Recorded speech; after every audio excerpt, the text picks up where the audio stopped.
What's up, Suave Shredders? Welcome back to the latest installment of Suave Shred Guitar Lessons. My name is Mario, and don't forget to check out my Facebook page, facebook.com/SuaveShred, and like it. And in this installment, I'm going to be teaching you guys about minor chords. I already covered all the major chords from A to G, but now I'm going to start doing the minor chords from A to G, A minor to G minor. And pretty much how they're going to be set up is just like when you have, a normal bar chord. You have, that's your G major bar chord because you have G as your root note.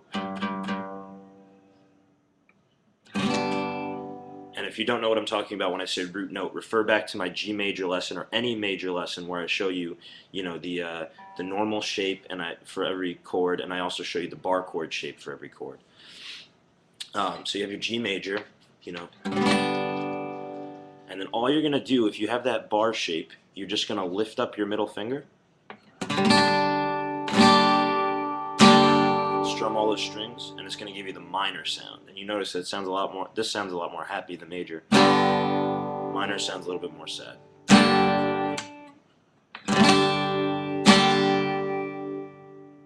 Alright, so how do you play and how do you know which minor chords you are playing? So here's what we're going to do. So if you remember our normal bar shape, which is, this is an A major bar chord. I'm barring the 5th fret, making A my root note on this low E string, and then I'm taking my ring finger, putting it on the D or the A string, on the 7th fret, and then I'm taking my pinky and putting it on this, the 7th fret too, but on the D string. And then I would, for a major chord, I would normally take my middle finger and plant it down on that G string in between where my bar and my ring and pinky are. So I would put it on that 6th fret to make that major chord. But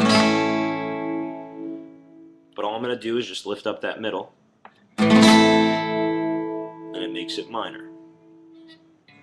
And that applies to any bar chord you're playing on the neck. So this would be A minor, a whole step away. Now refer to my whole steps and half steps lesson if you don't know what I'm talking about there. You got your B minor, and then a half step away from B to C, no sharps and flats, you have your C minor. I don't know why my guitar's so ringy today. There we go.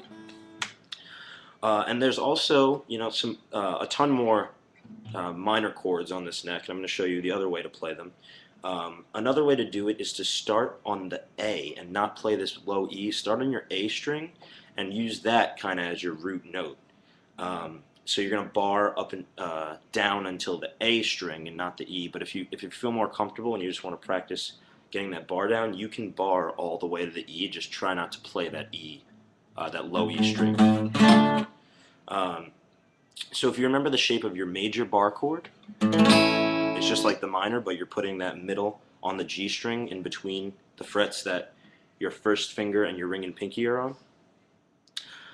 What you're going to do is take this shape. If you see this shape right here that I made here, all you're going to do is move every single finger up one string. So do you guys see what I did there? I just took my normal shape right there and I moved everything up a string. And now I'm just going to bar. And I'm going to play that.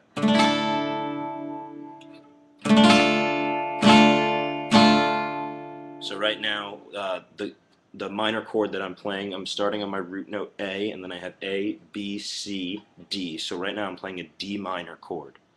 And a whole step away from that is E minor. F minor is a half step away. And then a half step from that, you have F sharp minor. And that's pretty much the basis for your bar minor chords. That's how you're going to incorporate all your minor chords. The one thing to keep in mind is the importance of the root note. Wherever your root note is, and as long as you're playing the correct shape that I was telling you about earlier, you're going to be playing minor chords in no time. So this has been Mario with SuaveShred Guitar Lessons, and I hope that you learned something new.